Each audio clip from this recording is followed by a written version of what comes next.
Hi there, my name's Travis. This is my son Gareth playing with his virtual pinball system. He loves to watch me play pinball, but he never really has an opportunity to play himself. So this summer we set out on a project to get him set up with his own pinball machine, one that would be adapted to his particular needs and physical delays. So what you're seeing here is Gareth playing a modified table in Visual Pinball X using his Xbox adaptive controller as a main input. When I shared this video on Twitter, I got some requests for a video to show exactly how we did this. Now, I won't necessarily get into the configuration of Visual Pinball or how we built the system itself. What I'm going to get more into is how to modify existing tables in order to stop the ball where you need it to stop. So let's go ahead and we'll say goodbye to Gareth here and we'll take a look at the VPX interface. What we're looking at here, and I know if you've never looked at this before, this looks like a big jumble, but we're essentially looking at the design of a virtual pinball table. Now I can swap over here and we can take a look at the table in operation. Let me go ahead and we'll run that.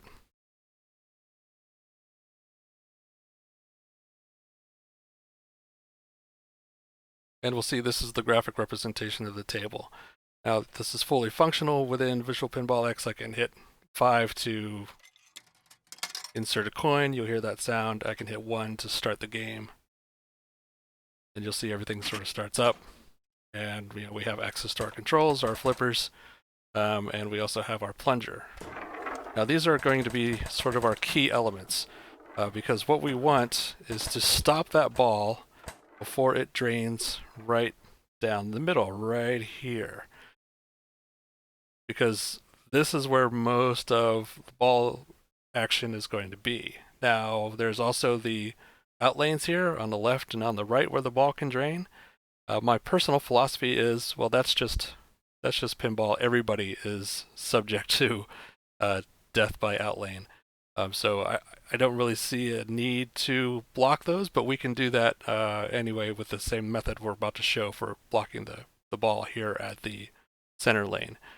So what we want to be able to do is actually stop the ball when it gets here in case you don't have the physical speed to react to the ball as it comes down. And so let's go ahead and show you how that happens. We're going to put back to our editor. So what we're going to do is zoom in here. Let me find my magnify. And what the area we're interested in is right down here where we see these representations of the flippers. So we see the flipper shapes themselves. We also see the arc that they travel in. And that's going to be important because we're going to be putting an object in here that is going to stop the ball from moving, but we don't want it to be in the way of this arc.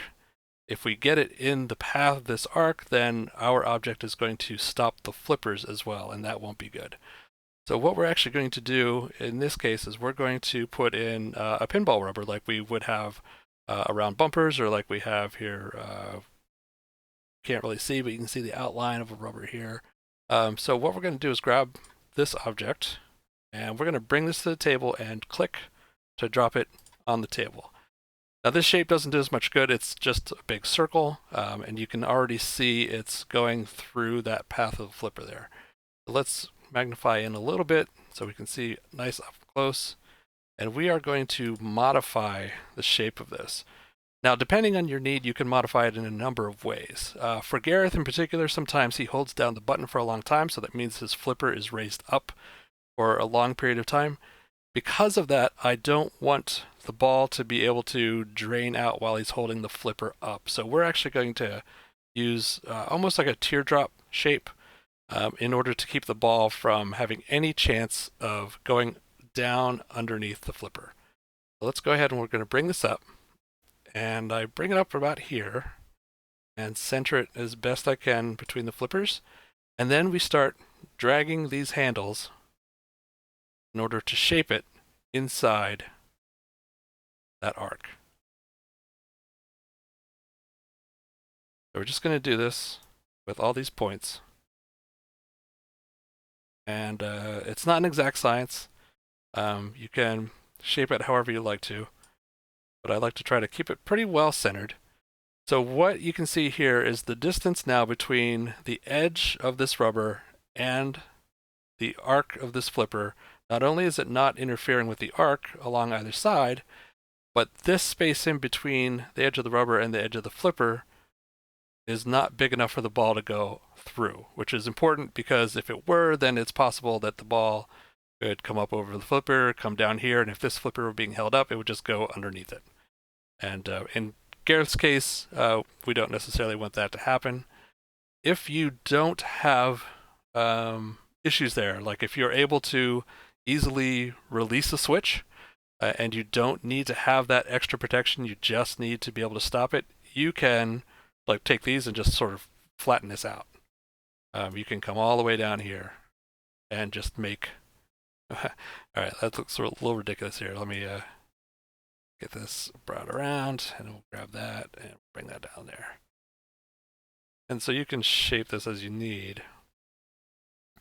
But if you don't need that much assistance, you can alter the shape of this so that it is just enough to stop the ball here at the flipper's edge. And that way it will stop the ball from falling through, but it won't get in the way of shots that you might want to get off the flipper and go straight through here. For Gareth's sake, we do make this a little more extreme, and so I'm going to bring this back up. And as you can see, it's pretty easy to make these adjustments. No big deal there. And that's actually pretty good. Like I said, we just want to make sure that we're not in the arc. Round that out for aesthetic purposes. So now that we have this here, we can actually go back to the table itself, and you can see what it looks like on the field. So let's go ahead and do that.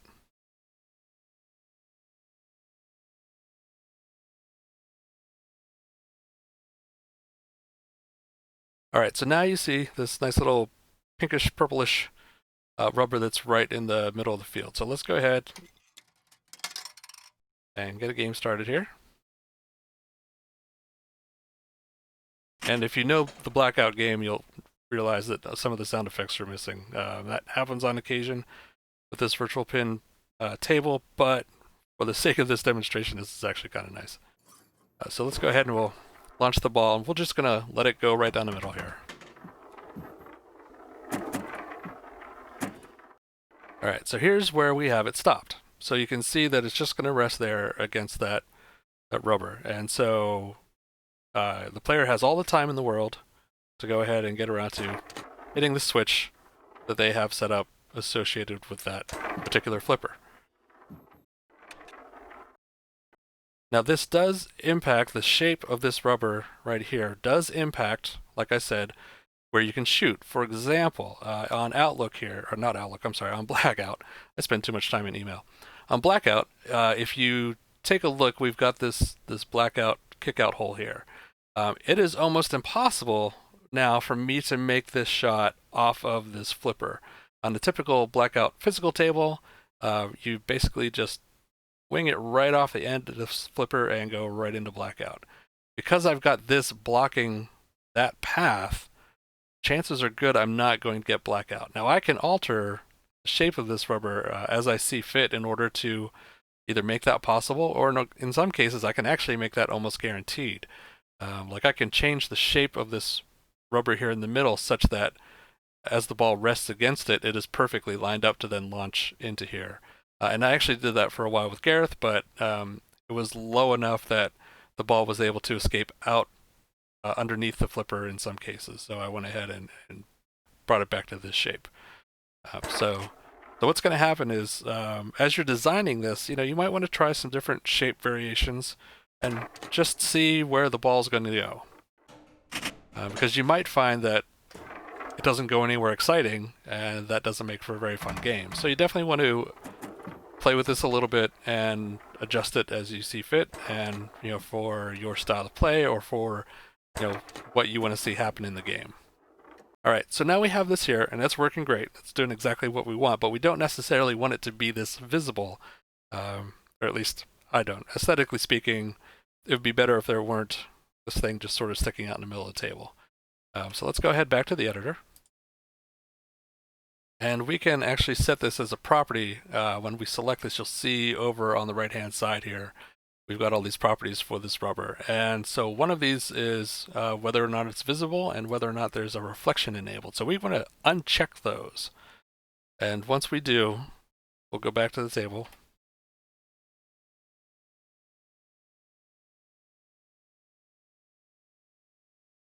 Have our moment of silence. Okay, so here we are back at the table, and now that has disappeared. It is, however, still there. So let's go ahead and get a game started and launch a ball.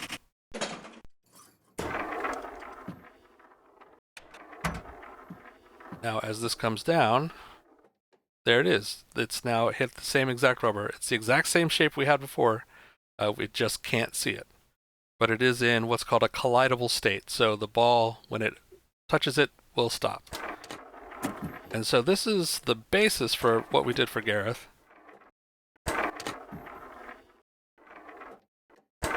And you'll see sometimes where it bounces off the invisible tip there. You saw that just a second ago.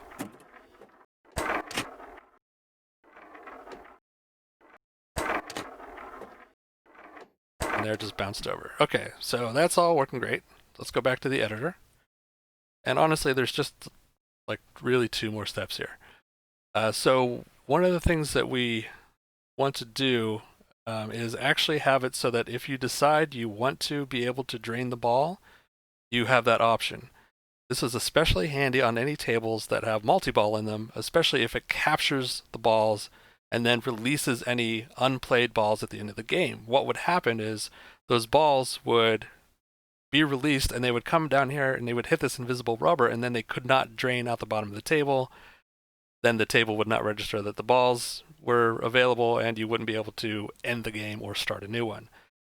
So that definitely was problematic, especially on games like Apollo 13, where there were literally 13 ball multi-ball. So what we want to do is be able to make this so that we can get rid of this obstacle when we want to.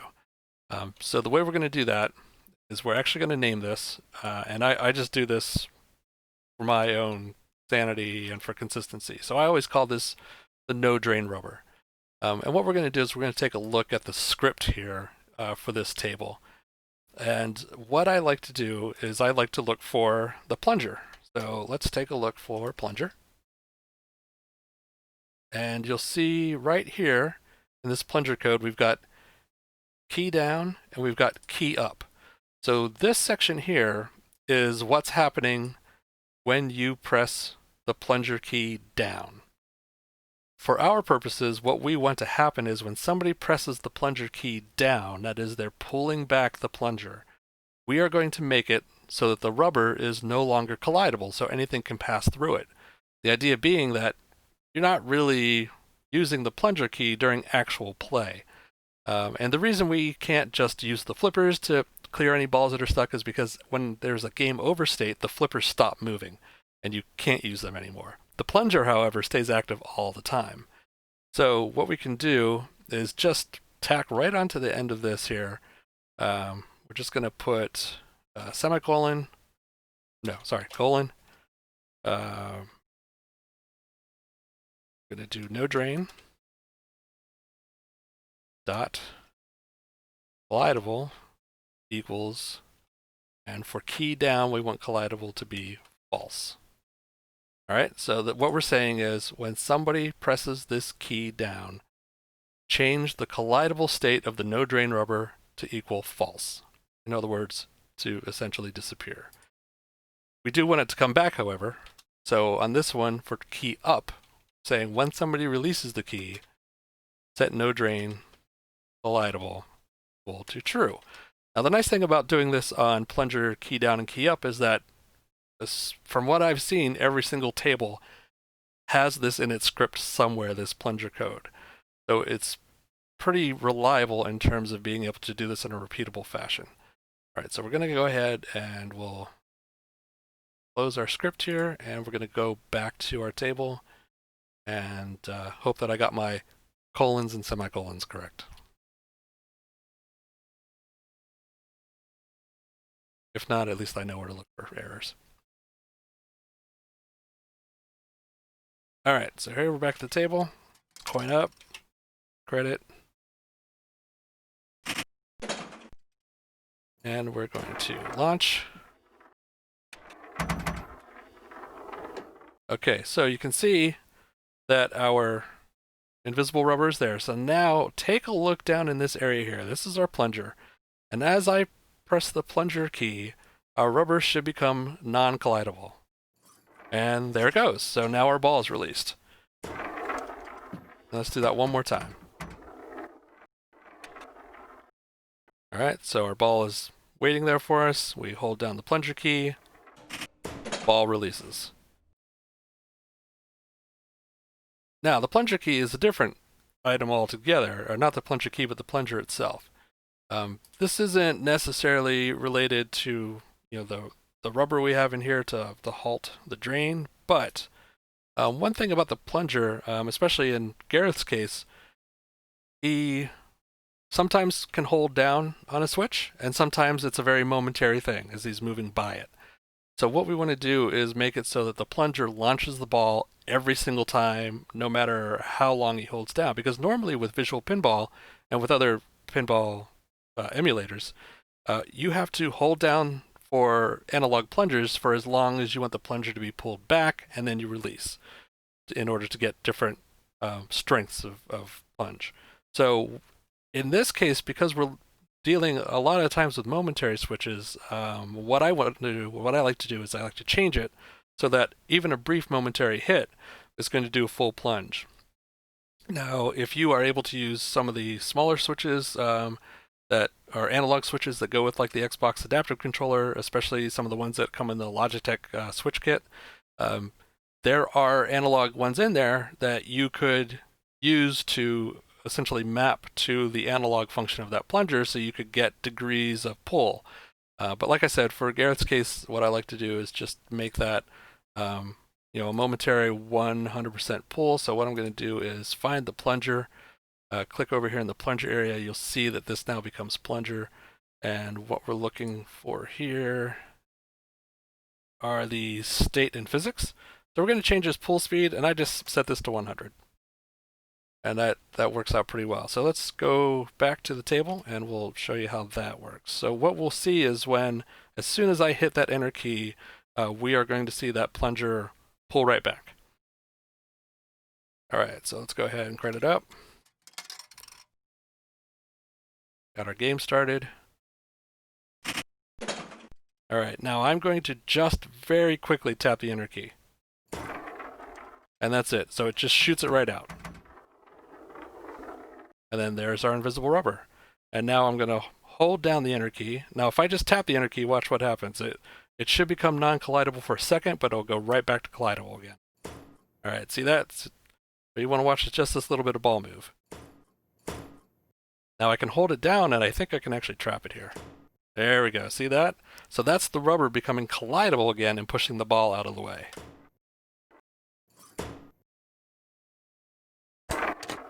And we can get it out of there that way. So in order to drain it, you do need to be able to hold down for a little bit, and then that ball will clear. And that really is most of the modifications that we've made to VPX tables in order to make them accessible for Gareth. Like I said, depending on your need, you can alter the plunger speed or strength. You can alter the size or shape of the rubber. If you also want to block the outlanes, you could take those same rubbers and just apply them over here. Just block this space entirely if you wanted to, stop all draining. I will say that with the block in place here, you will have amazingly high scores.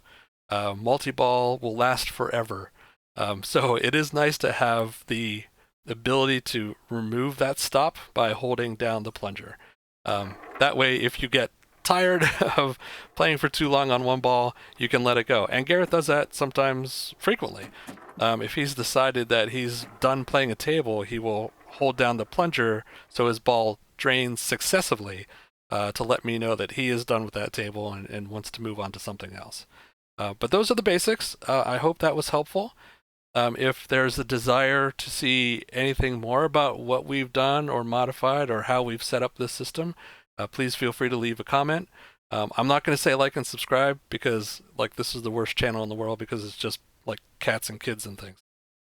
But any questions, please feel free to ask. You can find me on Twitter at @TravisPreble. And I hope this was helpful. Thank you very much.